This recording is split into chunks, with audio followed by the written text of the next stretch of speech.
نیچے گیا اور اس سانپ کو اپنی چونچ میں پکڑ کر اسے باہر سوکھی زمین پر، خشک زمین پر لے گرایا اس نے۔ جب کچھ دیر بعد سانپ کو ہوش آیا تو اس نے اپنے قریب میں عقاب کو پایا، ایگل کو پایا۔ جیسے ہی اس نے عقاب کو دیکھا فوراً اس کی طرف بڑھا اور اسے ڈسنے کی کوشش کی۔ عقاب اپنی جان بچا کر وہاں سے بھاگا، پرواز کرتا ہوا چوہے کے قریب آیا اور چوہے سے کہنے لگا، تم نے میرے ساتھ خیانت کی ہے، تم نے مجھے دھوکہ دیا ہے، تم نے کہا کہ جب احسان کرتے ہیں تو احسان کا بدلہ احسان ملتا ہے، نیکی کا بدلہ نیکی ہوتا ہے، لیکن یہاں پر میں نے اس کے ساتھ نیکی کرنے کی کوشش کی، سانپ کے ساتھ نیکی کرنے کی کوشش کی، لیکن اس نے تو میری جان لینے کی کوشش کی بدلے میں۔ تو چوہے نے کہا کہ جب تم سانپ پر احسان کرنے کی کوشش کرو گے تو بدلے میں تمہیں برائی ہی حاصل ہوگی، اگر شیر پر احسان کرو گے تو کرم حاصل ہوگا۔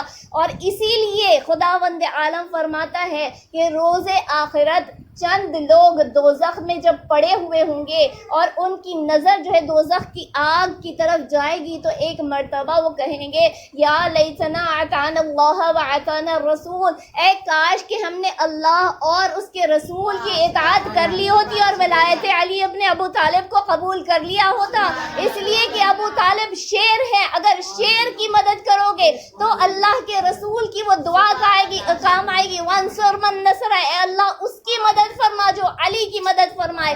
اگر سانپ کی مدد کرنے کی کوشش کرو گے تو وہ تمہیں اپنے ساتھ جہنم کے عذاب میں لے کر جائے گا۔ حیدری نعرے خیبری، سلامت امام زمان علیہ السلام، بلند ترین سلوات، اللہم صلی علی محمد و آل محمد وسلم۔ تو عزیزان محترم، اگر کوئی احسان کرتا ہے تو پیچھے مڑ کے نہ دیکھے، احسان کرے، آگے بڑھ جائے، کوئی توقع نہ رکھے، کیونکہ اگر وہ پیچھے مڑ کے دیکھے گا تو جس پر احسان کیا گیا ہے وہ اور توقعات رکھے گا، وہ اور امیدیں آپ سے وابستہ رکھے گا۔ احسان جو کیا جاتا ہے اس کی بھی کچھ کیٹیگریز ہوتی ہیں۔ کچھ لوگ ایسے ہوتے ہیں کہ جن پر جب احسان کیا جاتا ہے تو وہ سمجھتے ہیں کہ یہ میرا حق تھا، اور اگر ان کے ساتھ نیکی نہ کی جائے، ان کے ساتھ احسان نہ کیا جائے تو وہ یہ سمجھتے ہیں کہ ہمارا حق مارا گیا۔ یہ نہیں کہتے کہ ہم پر احسان نہیں کیا گیا، یہ کہتے کہ ہمارا حق مارا گیا ہے، اور پھر وہ پلٹ کر صرف شر کے سوا اور کچھ نہیں اس شخص کو دیتے۔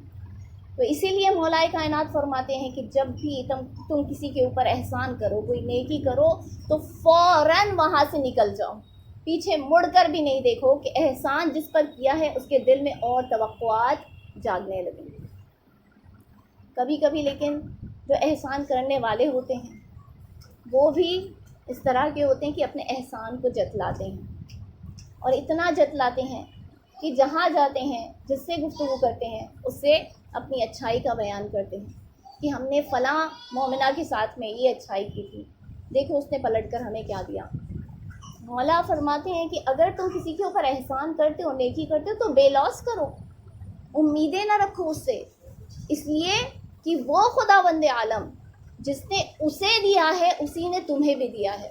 اگر تمہیں امیدیں اگر کسی سے رکھنے ہیں تو اپنے پروردگار سے رکھو کہ وہ بہترین عطا کرنے والا ہے۔ اور اسی لیے کربلا کے میدان میں آخری لمحے میں امام حسین کا سر میں سجدہ ہے، سر مبارک سجدے میں ہے، اور مولا کیا فرما رہے ہیں، اے پروردگار میں نے اپنے بچوں کو یتیم کرنا گوارا کیا تیرے دیدار کی خاطر، اے پروردگار تیرا دیدار حاصل ہو جائے، میں نے سب کچھ دنیا کا ترک کر دیا، اے پروردگار صرف اور صرف تیری شوق میں، تیری محبت میں۔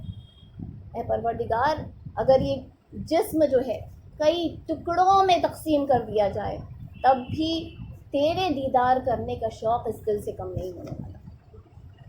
یہ بے لوث محبت جو امام حسین نے سید الشہداء نے اپنے پروردگار سے دکھائی، ہاں بیٹے سے محبت ہے، علی اکبر جیسا بیٹا شبیہ رسول ہے، محبت ہے، سکینہ جیسی بیٹی ہے، بیویاں ایک سے ایک بہتر سے بہتر ترین جو ہے بیویاں ہیں، ازواج ہیں، ہر سے محبت ہے، امام حسن کا لال ہے، قاسم جیسا بھتیجا ہے، اس سے محبت ہے، لیکن امام حسین ہر ایک کی قربانی دینے کے لیے بھی تیار ہیں اور آخری وقت میں اپنے بچوں کو یتیم کرنے کے لیے بھی تیار ہیں۔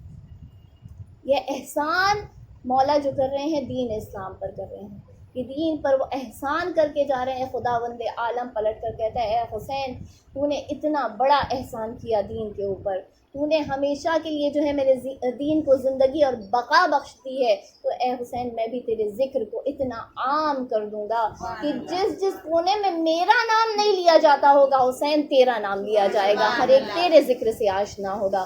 ایک صلوات بھیجیے۔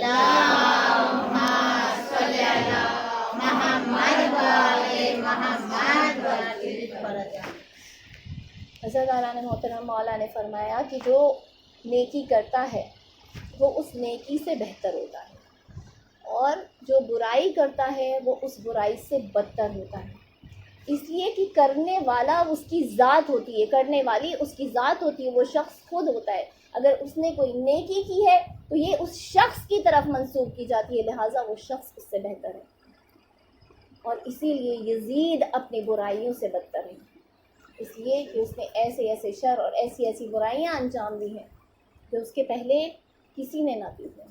مولا حسین نے بیعت کرنے سے انکار اسی وجہ سے کیا تھا کہ مجھ جیسا تجھ جیسے کی بیعت نہیں کر سکتا۔ اس کے پہلے بھی اماموں نے بیعت کی تھی، لیکن یہ ایسی شخصیت تاریخ نے دیکھی تھی کہ اس جیسی شخصیت تاریخ نے اس سے پہلے کبھی نہیں دیکھی۔ مولا فرماتے ہیں کہ رحم اللہ علی من احیا امرنا، جو بھی ہمارے امور کو زندہ کرتا ہے خداوند عالم اپنی رحمت اس کے اوپر نازل فرمائے۔ مولا ہم دین کے امور کو، اہل بیت کے امور کو کس طرح سے زندگی دے سکتے ہیں؟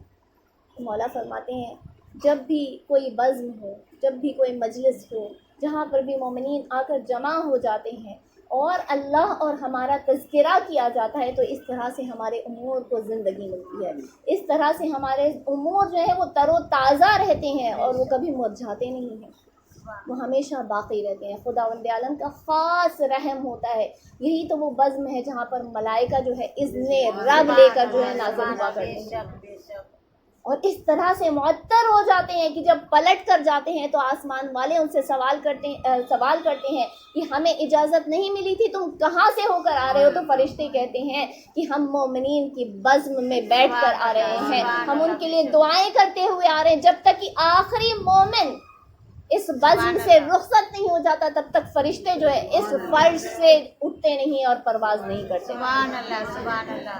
خداوند عالم نے معصوم فرشتوں کو ہماری دعا کے لیے، ہماری مغفرت کے لیے، ہم جیسے گنہگاروں کے لیے، ہم کیا معصومین ان معصوم فرشتوں سے بہتر تذکرہ اہل بیت کر سکتے ہیں؟ یہ وہی زبانیں ہیں جو کبھی غیبت میں گویا ہوتی ہیں، جو کبھی جھوٹ میں گویا ہوتی ہیں، جو کبھی بہتان لگاتی ہیں، جو کبھی غلط الزامات ٹھہراتی ہیں، جو کبھی جو ہے معصومین کی طرف بھی غلط نسبتیں دیا کرتی ہیں۔ لیکن ہم جیسے گنہگاروں کے لیے خداوند عالم نے فرشتوں کو مقرر کر رکھا ہے، معصوم ہو، لیکن انسان جب اہل بیت کا تذکرہ کرتا ہے تو وہ جانوروں سے کہیں بہتر، فرشتوں سے کہیں بہتر ہو جاتا۔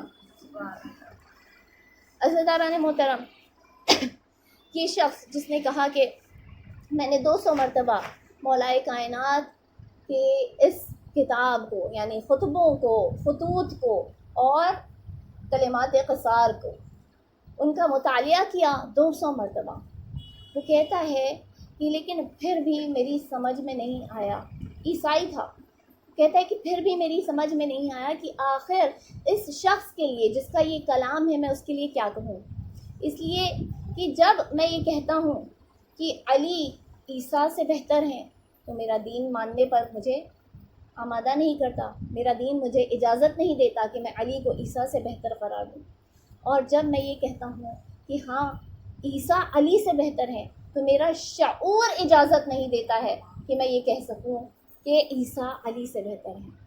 کہتا ہے کہ آخر کار میں نے صرف یہ سمجھ لیا کہ علی علی ہے اور عیسیٰ عیسیٰ ہے، چونکہ علی علی ہے یعنی بلندی پر فائز ہے، تو وہاں تک عیسیٰ کی بھی رسائی نہیں ہے، اور اسی لیے جب آخری علی جو ہے اذن ظہور اسے حاصل ہوگا اور جب وہ اس زمین پر وارد ہوگا تو اس وقت جو ہے مہدی یہ منتظر آگے ہوں گے اور عیسیٰ جو ہے وہ پیچھے مسلح پر سلام عبادت میں کھڑے امام ہوں گے۔ زمان علیہ السلام بلند ترین سلوات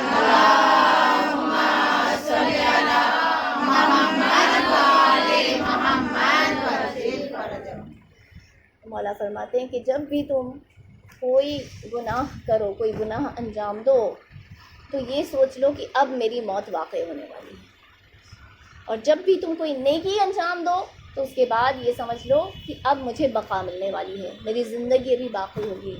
مولا سے وضاحت کرنے کے لیے جب کہا گیا تو مولا نے فرمایا دیکھو، جب تم کوئی گناہ سرزد ہو جاتا ہے تم سے، جب تم سے کوئی برائی سرزد ہو جاتی ہے، تم اگر یہ سوچ لو کہ ابھی میری موت واقع ہو جائے گی اور تمہیں مہلت نہیں ملنے والی تو تم فوراً توبہ کر لو گے۔ لیکن اگر تم نے یہ سوچا کہ ابھی تو زندگی پڑی ہوئی ہے، تو نہ جانے تمہیں توبہ کی توفیق کب حاصل ہے۔ اور جب تم اچھائی کرتے ہو اور اس کے بعد یہ سمجھتے ہو کہ ابھی میری زندگی باقی رہے گی، ابھی میری زندگی کی کچھ سانسیں باقی ہیں، تو پھر تمہارے ساتھ اچھائی کرنے کی تمہارے دل میں، تمہارے ذہن میں اور زیادہ تمہیں توقع حاصل ہو جائے گی اور تم اور زیادہ اچھائیوں کی طرف راغب ہو جاؤ گے۔ سلمان محمدی جیسے شخص ایک مرتبہ کھجور کا درخت لگا رہے تھے، ایک شخص نے اسے دیکھا، ایک صحابی رسول نے انہیں دیکھا، اور دیکھنے کے بعد وہ کہتا ہے کہ اے سلمان، تم کھجور کا درخت لگا رہے ہو؟ سلمان، تم اتنے بوڑھے ہو چکے ہو، تمہاری کمر خم ہو چکی ہے، تمہارے بال سفید ہو چکے ہیں، تمہارے داڑھی کے بھی بال سفید ہو چکے ہیں، اے سلمان تمہاری تو چند سانسیں رہ گئی ہیں اور تم یہ کھجور کا درخت لگا رہے ہو جو کئی سالوں بعد جا کر پھل دیتا ہے۔ تو سلمان، یہ تو بے وقوفی کی بات ہے کہ تم درخت لگا رہے ہو جبکہ تم اپنے زندگی میں اس درخت کو پھلتا ہوا پھلدار نہیں دیکھو گے۔ سلمان نے کیا جواب دیا؟ سلمان نے جواب دیا کہ اولاً تو یہ کہ قضا اور قدر اللہ کے ہاتھ میں ہے، تو میری قضا اور قدر لکھنے والا نہیں کہ آج میں ہوں اور کل کو نہیں رہوں گا۔ اللہ مجھے جتنی زندگی دینا چاہے گا وہ عطا کرے گا، اور میں اس جتنی زندگی وہ مجھے دیتا ہے میں اس پر راضی ہوں۔ پھر فرماتے ہیں کہ اور دوسری بات یہ کہ کئی ایسے درختوں کے پھل میں نے کھائے ہیں جو میں نے نہیں لگائے تھے۔ وہ لوگ ان درختوں کے بیج بو کر چلے گئے، اس دنیا سے رحلت کر گئے، اور میں نے ان کے پھلوں سے فائدہ اٹھایا ہے، میں ان کے پھلوں سے مستفید ہوا ہوں، اس کے ثمر سے مستفید ہوا ہوں۔ تو اگر میں یہ بیج بو دوں اور اس درخت کو لگا دوں تو اس میں کیا برائی ہے؟ یعنی نیکی کرو لیکن اپنے لیے سوچ کر نیکی نہ کرو کہ اس سے مجھے کیا فائدہ ہو سکتا ہے۔ نیکی کرو تو اللہ کی خاطر کرو، خداوند عالم کی قربت کی خاطر کرو۔ عزیزان محترم، ہم سلمان جیسی سوچ نہیں رکھتے ہیں۔ ہم آج سیب کا بیج لگاتے ہیں اور فوراً کل جو ہے سیب کی توقع کرتے ہیں کہ آج ہم نے بیج لگائے کل ہمیں سیب حاصل ہے۔ کبھی کبھی تو ایسا ہوتا ہے کہ پیاز کا بیج بو کر جو انسان سیب کی توقع کرتا ہے، لگاتا کچھ ہے بوتا کچھ ہے، کرتا برائی ہے اور نیکی کی توقع کرتا ہے۔ امام فرماتے ہیں کہ نیکی کرو لیکن توقعات نہ رکھو۔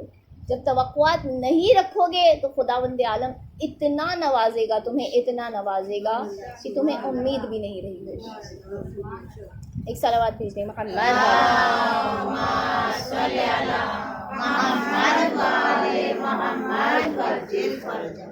عزیزان محترم، جب ہم کسی کے ساتھ برائی کرتے ہیں تو وہ سامنے آ کے رہتی ہے۔ مولا علی کے زمانے کا مشہور واقعہ ہے جہاں پر دو عورتیں ایک بچے کے سلسلے میں جو ہے جھگڑا کرتی ہوئی مولا کے حضور میں پہنچی، اور مولا کی بارگاہ میں پہنچنے کے بعد دونوں خواتین کہہ رہی تھی کہ یہ میرا بچہ ہے، اس نے مجھ سے لے لیا ہے، کہہ رہی تھی میرا بچہ ہے۔ مولا نے ایک مرتبہ ان سے کہا کہ دیکھو خود اپنے درمیان فیصلہ کر لو۔ وہ کہتی نہیں یہ میرا بچہ ہے، دوسری کہتی میرا بچہ ہے۔ مولا نے کہا دیکھو اگر میں فیصلہ کروں گا تو اس میں تلخی نظر آئے گی، وہ تمہارے لیے تلخ نظر آئے گا۔ ایک مرتبہ انہوں نے کہا نہیں مولا آپ فیصلہ کر دیں۔ امیر المومنین نے فوراً قنبر کو حکم دیا، ایک قنبر جاؤ اس بچے کے 2 ٹکڑے کر دو، دونوں ٹکڑے جو ہے ایک ایک کے حوالے کر دو۔ ہم ہوتے اس جگہ پر، قنبر کی جگہ پر، تو سوال کھڑے کر دیتے ہیں مولا اگر اس بچے کے ٹکڑے کریں گے تو یہ تو ہلاک ہو جائے گا، یہ ختم ہو جائے گا، لیکن یہ قمبر ہے۔ اگر غلام امیر المؤمنین بننا ہے تو اتنا اعتماد ہونا چاہیے اہل بیت پر، اتنا یقین ہونا چاہیے اہل بیت اطہار پر کہ وہ جو کہتے ہیں اس میں ہماری بھلائی ہوتی ہے، اس میں کوئی نہ کوئی مصلحت چھپی ہوتی ہے، حکمت چھپی ہوئی ہوتی ہے۔ مرتبہ قمبر آگے بڑھے، تلوار سے بھی 2 ٹکڑے کرنے ہی والے تھے کہ ایک خاتون نے بڑھ کر جو ہے چیخنا شروع کیا، مولا اس بچے کے ٹکڑے نہ کیجیے، مولا اس بچے کو نہ مارے، اس بچے کو اس کے حوالے کر دیں۔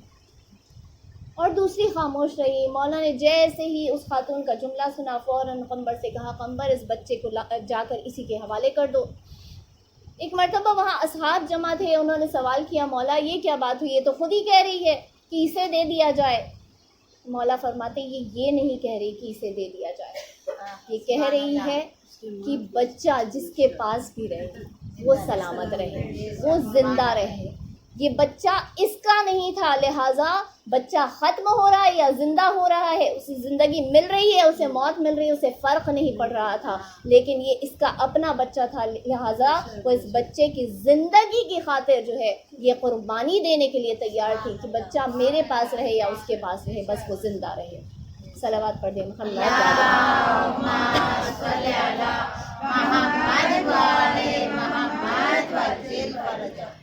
مولا فرماتے ہیں کہ تم اس طرح سے نیکی کرو کہ اگر تم داہنے ہاتھ سے دو تو بائیں ہاتھ کو پتہ نہ چلنے پائے۔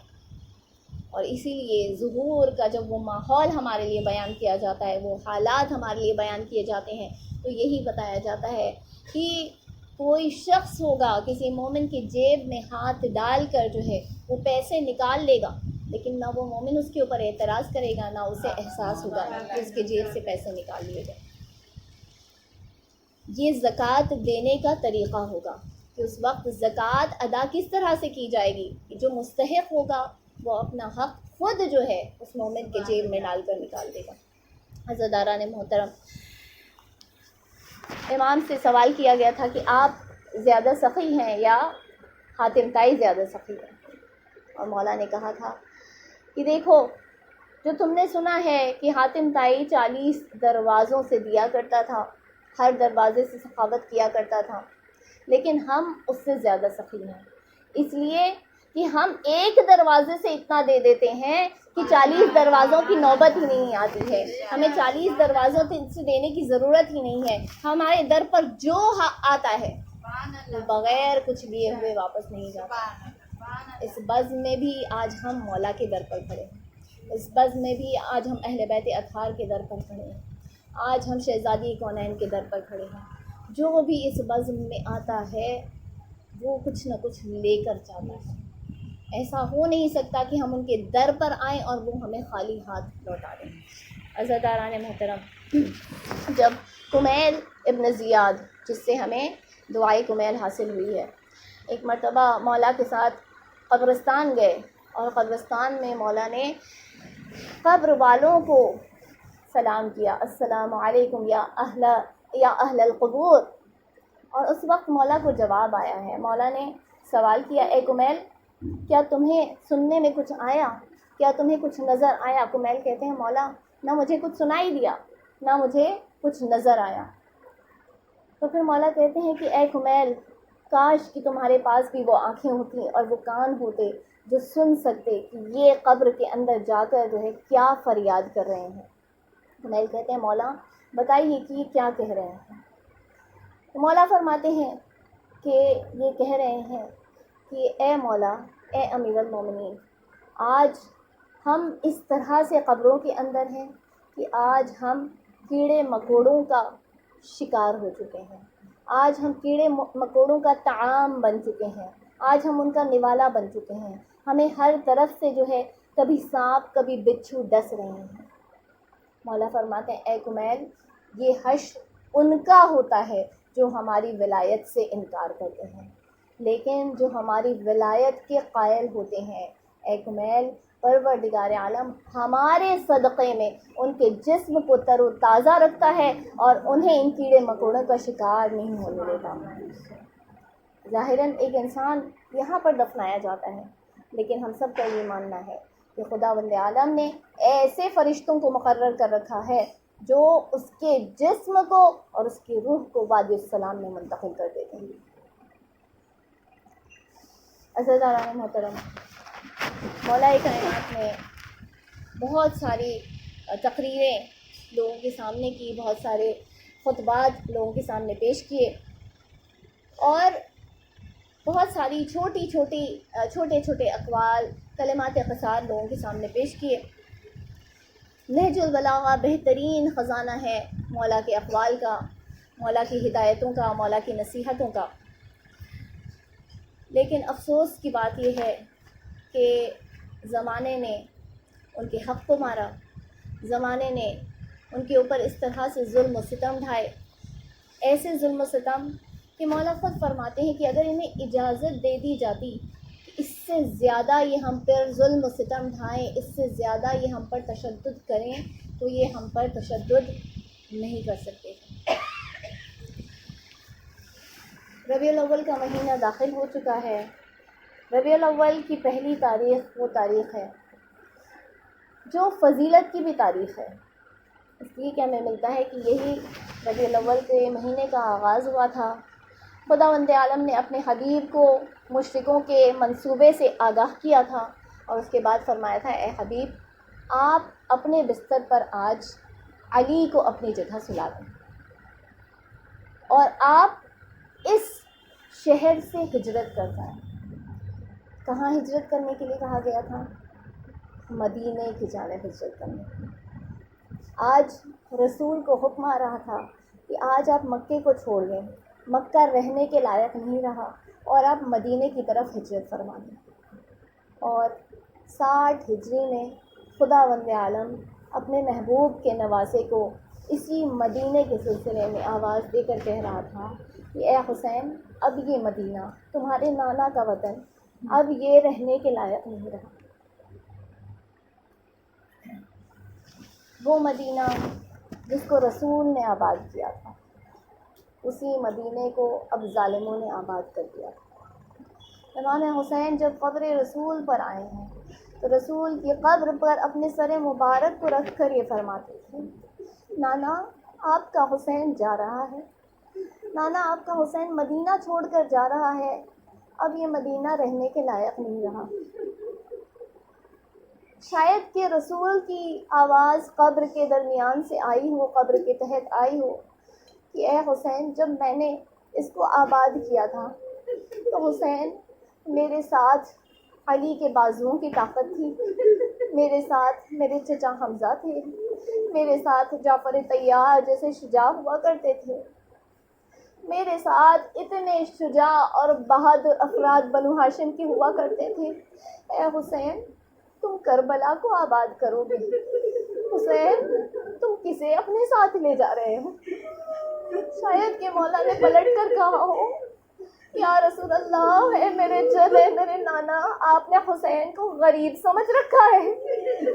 ارے جب حسین کربلا کو آباد کرے گا تو کبھی علی اصغر کا لہو ہوگا، کبھی عباس کے بازو ہوں گے، کبھی علی اکبر کے سینے میں برچی کا پھل ہوگا، میں اپنے جوان کی لاش اپنے ہاتھوں سے اٹھا کر لے کر آؤں گا، کبھی میرے بھتیجے، میرے بھائی کی نشانی قاسم کا پامال لاشا لے کر آؤں گا۔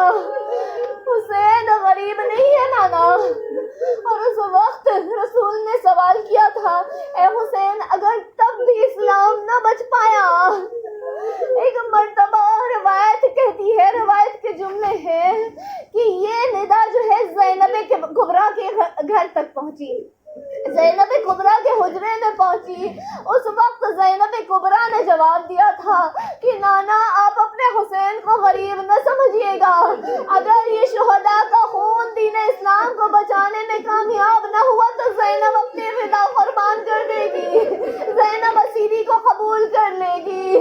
آزاداران محترم، آج یہی اسیروں کا قافلہ رہا ہو کے دوبارہ مدینے کی طرف پلٹ رہا ہے۔ ارے بیویاں جانتی ہیں کہ ان کے دل آمادہ نہیں ہے، اس لیے کہ جو ساتھ لے کر آئے تھے وہ سب جو ہے جدا ہو چکے ہیں، وہ سب کچھ وہ کربلا میں پیچھے چھوڑ کر جا رہے ہیں۔ ایک مرتبہ سید سجاد نے بشیر ابن حزلم کو آگے بھیجا، اے بشیر ابن حزلم جاؤ کربلا، جاؤ مدینہ والوں کو خبر دے دو کہ ہمارا لٹا ہوا قافلہ واپس مدینے آ رہا ہے۔ تاریخ لکھتی ہے کہ بشیر ابن حزلم آگے بڑھے اور ایک مرتبہ جب مدینے کے قریب پہنچے، مدینے کی سرحد پر پہنچے، تو انہوں نے اپنے گھوڑے پر سوار ہو کر ندا دی، اے مدینے والوں، قد قتل الحسین بکربلا، قد ذبح الحسین بکربلا۔ بشیر ابن حزلم کہتے ہیں کہ اچانک جو ہے تمام مدینہ والے میرے ارد گرد جمع ہونے لگے اور پھر ہر ایک جو ہے گریہ کنا ہوا، مدینہ جو ہے شور گریہ میں ڈوبنے لگا۔ اتنے میں نے کیا دیکھا کہ عباس کی ماں ام البنین ایک عصا کا سہارا لیے ہوئے اور عباس کے ایک بیٹے کے اوپر اپنا دوسرا ہاتھ رکھے ہوئے قریب آنے لگی۔ وہ کہتا ہے کہ میں نے جب اس خاتون کی طرف نظر کی تو وہ خاتون اتنی مضطرب نظر آ رہی تھی، اتنی پریشان نظر آ رہی تھی، اس کی سمجھ میں نہیں آ رہا تھا کہ یہاں کیا ہو رہا ہے۔ کہتا ہے جیسے ہی وہ خاتون میرے قریب آئی تو اس نے مجھ سے کہا کہ اے بشیر، تم نے کس حسین کے بارے میں کہا؟ کون حسین مارا گیا؟ بشیر کہتا ہے کہ حسین ابن علی مارے گئے، ارے آپ کے فرزند حسین مارے گئے، شہزادی کونین فاطمۃ الزہرا کا فرزند حسین مارا گیا۔ بشیر کہتے ہیں جب اس بی بی نے یہ سنا تو ایک مرتبہ عصا ہاتھوں سے چھوٹا، ارے اس بیٹے کا سہارا لیا ہوا تھا اور وہ سہارا چھن گیا۔ ایک مرتبہ جناب ام البنین زمین پر گری اور کہنے لگے حسین ابن علی مارے گئے۔ بشیر کہتے ہیں ہاں بی بی، حسین ابن علی مارے گئے۔ جزاکم اللہ خیر الجزا، خدا کوئی غم نہ دے سوائے غم حسین کے۔ کہتا ہے لیکن پھر بھی ام البنین کو یقین نہیں آیا۔ کہتا ہے کہ ایک مرتبہ دوبارہ بی بی نے عباس کے بیٹے کا سہارا لے کر ایک مرتبہ کھڑی ہوئی، کھڑے ہونے کے بعد کہتی ہے کہ اے بشیر، حسین مارے گئے، میرا عباس کہاں تھا؟ بشیر کہتا ہے کہ نہیں بی بی، حسین سے پہلے عباس مارے گئے۔ کہتا ہے کہ ام البنین کو یقین نہیں آ رہا تھا، کہنے لگی اے بشیر، تم نے شاید میرے عباس کو دیکھا نہیں تھا، میرا عباس مارا گیا، ایسے کیسے ہو سکتا ہے کہ میرا عباس مارا گیا؟ بشیر کہتے ہیں بی بی، آپ کے عباس کو جنگ کی اجازت نہیں ملی، ہاں پانی کی سبیل کرنے کی اجازت ملی۔ جب نہر فرات میں اتر گئے، ایک مرتبہ مشکیزے کو بھرا، مشکیزہ بھر کر سوار ہوئے تو بی بی ایک ملعون نے پیچھے سے دھوکے سے وار کیا، عباس کا داہنا بازو قلم ہوا، ارے کچھ دور آگے بڑھے تھے کہ ایک اور ملعون نے بایاں بازو بھی قلم کر دیا۔ ام البنین پھر بھی کہتی ہے لیکن بشیر تو اب بھی میرے عباس کو نہیں پہچانتا، ارے کون سے ایسے عرب کی ماں آ گئی جس کے لال نے میرے عباس کو شہید کیا ہو؟ وہ کہتا ہے بشیر کہ ارے جب بازو قلم ہو گئے تو مولا نے مشکیزے کو اپنے دانتوں سے سنبھالا، لیکن ایک مرتبہ سامنے سے دو تیر آئے، ایک مشکیزے کو چھیدتا ہوا نکل گیا، ایک تیر عباس کی آنکھوں میں لگا۔ ام البنین کہتی ہے لیکن میں اب بھی نہیں مان سکتی کہ میرا لال شہید ہوا۔ ارجوکم اللہ۔ بشیر کہتے ہیں بی بی، ارے ابھی مولا کچھ آگے ہی بڑھے تھے، مرتبہ مولا نے آنکھوں سے تیر کو نکالنا چاہا لیکن مولا کے بازو قلم ہو چکے تھے، اپنے سر کو جھکایا، دو زانو کے درمیان سر کو رکھا، تیر نکالنا چاہتے تھے، پیچھے سے کسی ملعون نے ایک مرتبہ گرز کا وار کیا، ارے وہ گرز کا لگنا تھا، اب عباس گھوڑے پر سنبھل نہ سکے۔ اے ام البنین، آپ کے بیٹوں کا پرسہ قبول کیجئے۔ ام البنین کہتی ہے میں اب بھی نہیں یقین کر سکتی کہ میرا عباس مارا گیا، ارے میرا عباس بڑا بلند قامت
وسيعلم الذين ظلموا أي منقلب ينقلبون. ہمارے الہ تجھے تیرے پاک اور قدوس ناموں کا واسطہ، تیرے اسم اعظم کا واسطہ، تیرے خاص نام اللہ کا واسطہ پروردگار، تجھے تیرے حبیب اور ان کے اہل بیت اطہار کا واسطہ پروردگار، تجھے شہزادی کونین ان کے شکستہ پہلو کا واسطہ، ان کے اجڑے ہوئے چمن کا واسطہ، پھر مولا عباس کے کٹے ہوئے شانوں کا واسطہ، اپنی آخری حجت کے ظہور میں تاجیل کر تاکہ وہ آ کر تمام مظلومین کا، خصوصاً اپنے جد اور جدہ کے ناحق بہائے گئے خون کا انتقام دے سکے. اس غربت کے دور میں تمام ہم و غم و آلام کو وقت کے امام سے درگزر فرما. اس غربت کے دور میں ہم سب کو ایمان پر ثابت قدم رہنے کی توفیق عطا فرما. پروردگار ہم سے جو بھی گناہ سرزد ہوئے ہیں، نشق اعضاء ایام اعضاء کے دوپہر میں ہم سب کی مغفرت فرما. ہماری ٹوٹے پھوٹے اعمال اور خدمتوں کو اور اس مجلس اعضاء کو اور تمام مجالس اعضاء کو اپنی بارگاہ میں شرف قبولیت عنایت فرما. پروردگار تجھے جناب سکینہ کی یتیمی کا واسطہ، مولا حسین کی اولاد کی یتیمی کا واسطہ، شہزادی کونین کی یتیمی کا واسطہ، پروردگار ہم سب کے والدین کے سائے کو ہم پر بنائے رکھنا، عمر دراز فرما، انہیں صحت بخشنا. جن کے والدین مرحوم ہو چکے ہیں ان کی قبروں پر اپنے رحمت کے سائے کو بنائے رکھنا.